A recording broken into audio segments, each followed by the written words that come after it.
kung mapapansin po natin, mas dumami yung mga areas sa may Luzon na nakaranas sa po ng drought dahil po nagpapatuloy pa din yung below normal rainfall, especially in most parts of Luzon and Visayas.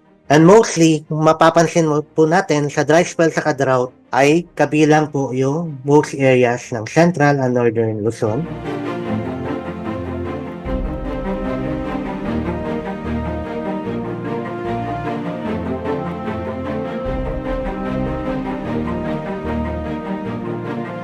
Yun nga, mas mababa yung ating rainfall pag meron tayong mga strong El Niño events, but it does not necessarily equate to strong impacts or emerge in all locations.